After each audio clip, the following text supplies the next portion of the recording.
Hello, I am Dr. Sarah E. Crow here. You might notice I look a little different. It's the first time I've got my hair done in a while, so hopefully it looks cute. But anyway, beyond that, we've got some bigger things to talk about. Today's video is going to be a little different compared to a lot of the other ones. I decided that instead of only me talking and kind of giving you my feelings and takes on different things, I've brought up that I wanted to have interviews and have other people who also have been affected by breast cancer to be able to have a chance to speak for themselves as well. So I decided to have my mother speak today, who she is also known as my caretaker, even though I live alone essentially right now. She does help with a lot of things because stage 4 cancer is really rough, and especially now that it's currently spreading again and everything, it does sometimes make cleaning, a little bit harder with since my back is so messed up with all the bending and things like that. Not that I'm a total slob, but, she definitely helps with that and helping with just little things that you don't really think about that someone might need help with until you do need them.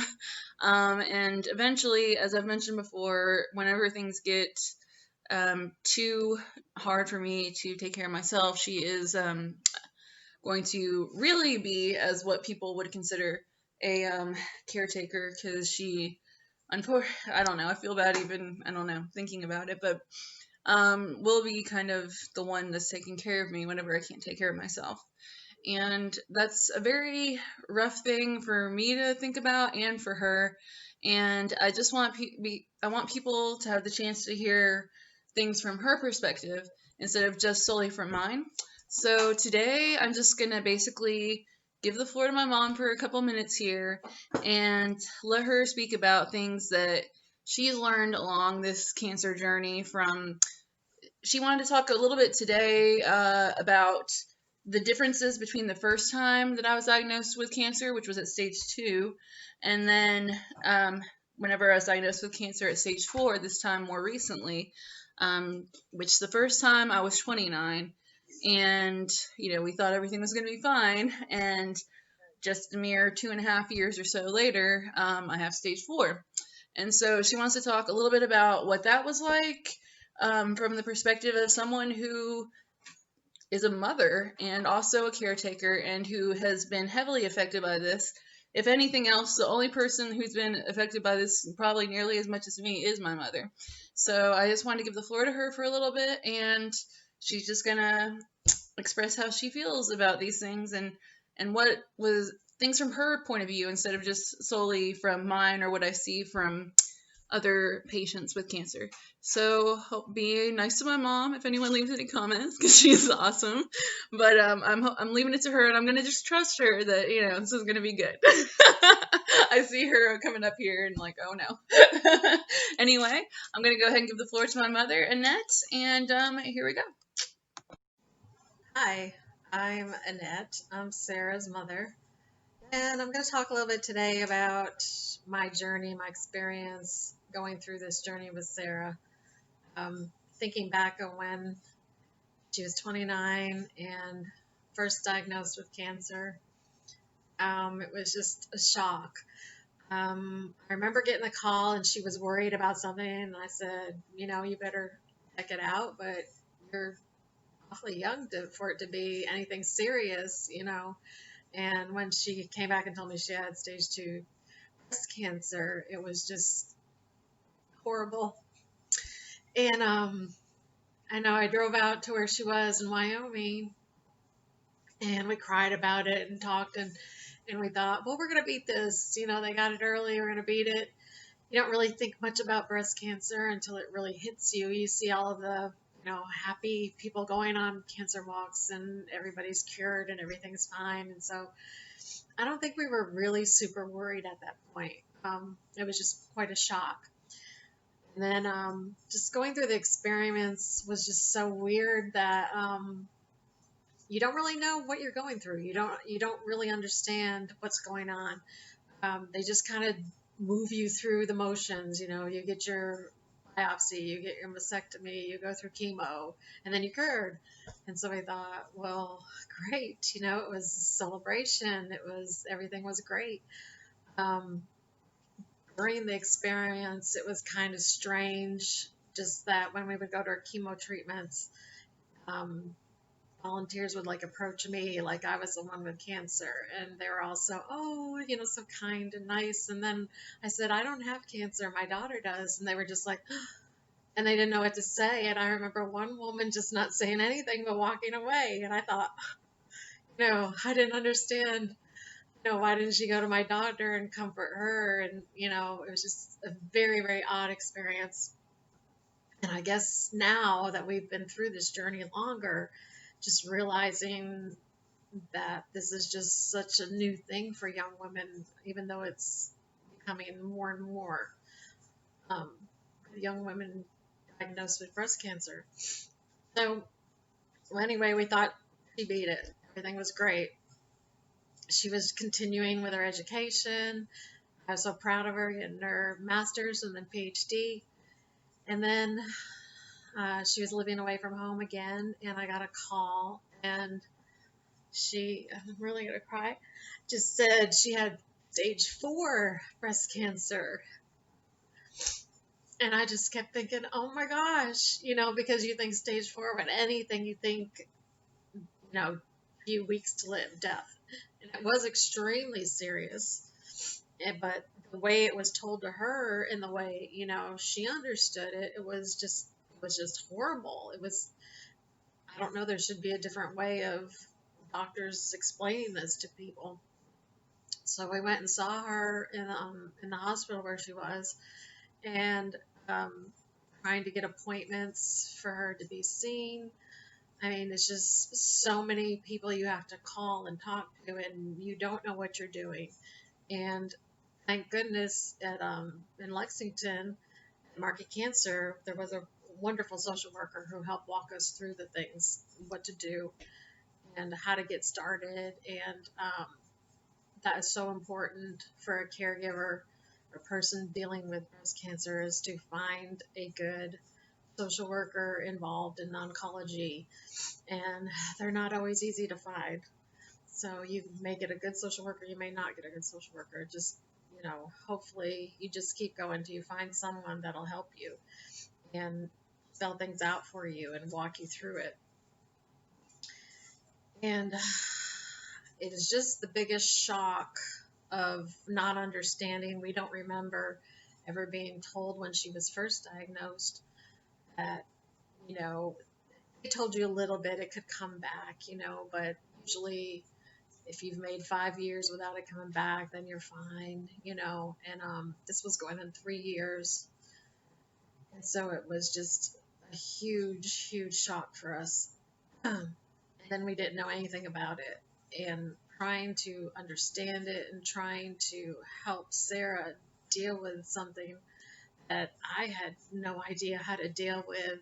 And yet, I wanted to help her, but I couldn't even relate because I can't imagine getting that diagnosis at my age, let alone getting that diagnosis at, in your early 30s when your life is just starting before you just graduate from school. You're getting into a career, you're getting into relationships and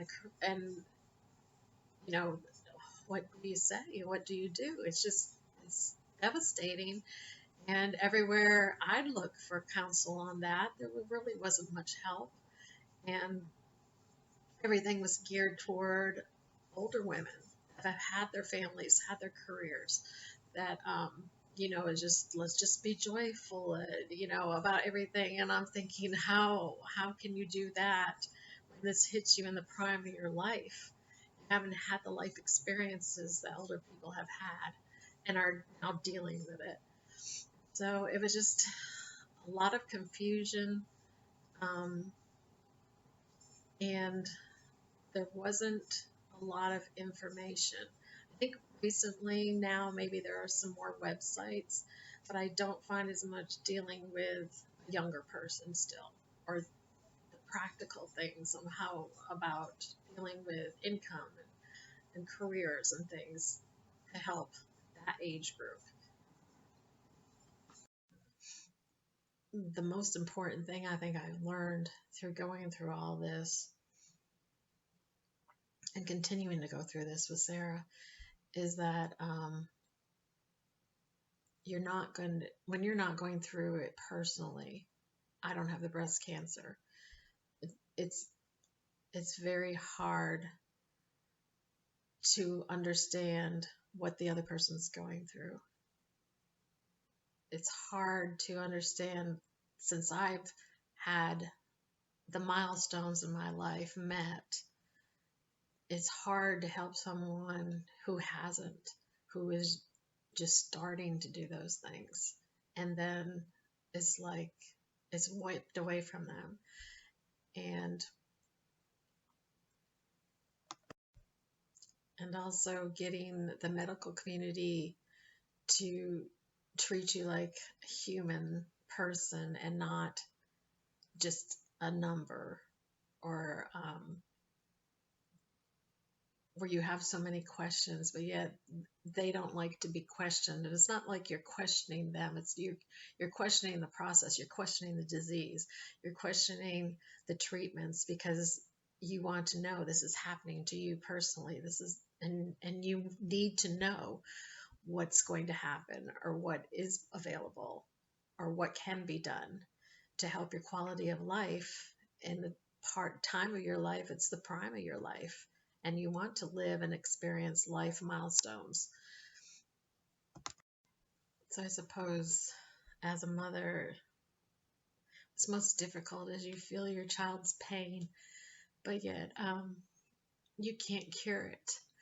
And I just wish that, I don't know, people were more caring and understanding to when a younger person especially gets this disease, that it's not all happy and everything's wonderful, that there are a lot of issues that need to be dealt with, and there are a lot of things that needs to be done to make this disease go away. It's not nearly where it should be in research and treatment.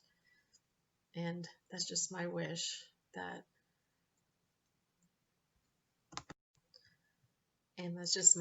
I could give my daughter a good quality of life and hope for the future. Okay, so I didn't hear everything, but from what I did hear, I don't know, actually I have a couple tears in my eyes. I think that sounds like my mom did a really good job, so I'll just have to be stopped, paused and started a few times, so I'll try to edit that some, but I'm not the best at editing. But anyway, I just wanted to make sure to give a view that's not just my own, and to give someone the view of a caregiver who is also a mother. I know that there are all different types of caregivers, and there are all different types of people who are important to, those who have cancer, and I don't really have very much of a support system right now, but my mom is really important to me, and so I definitely wanted to get her on here.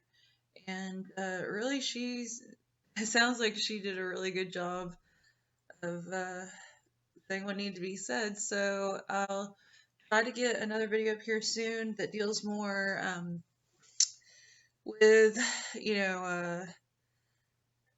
some of the facts surrounding breast cancer. And then I'm sure I'll have plenty of other things to say, and there'll be plenty of horrible things that happen, like with my treatment plans and all that kind of stuff. But I'll wait until those happen to tell you about them. And I just hope that everyone has a good day. And please, if you found any of this insightful or interesting, or could relate, or couldn't at all, and like learn something, whether it was probably from my mom, or even from me, please subscribe, please like, please share. I really appreciate it. It would mean a lot to me, and it would mean a lot to my mom, and it would mean a lot to the people out there whose voices don't really get heard, people with stage 4 breast cancer and probably other cancers at stage 4, it's almost like we're not treated like humans. It's really the things that doctors and other people can get away with is just absurd.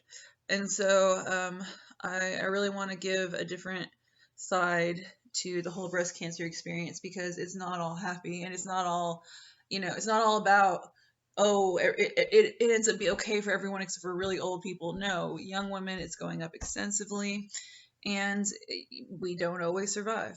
I'm not going to survive. So you're just gonna so I'm gonna keep on showing my face because I am alive, even though it might not seem like it to people. I'm not a ghost. I'm not dead yet.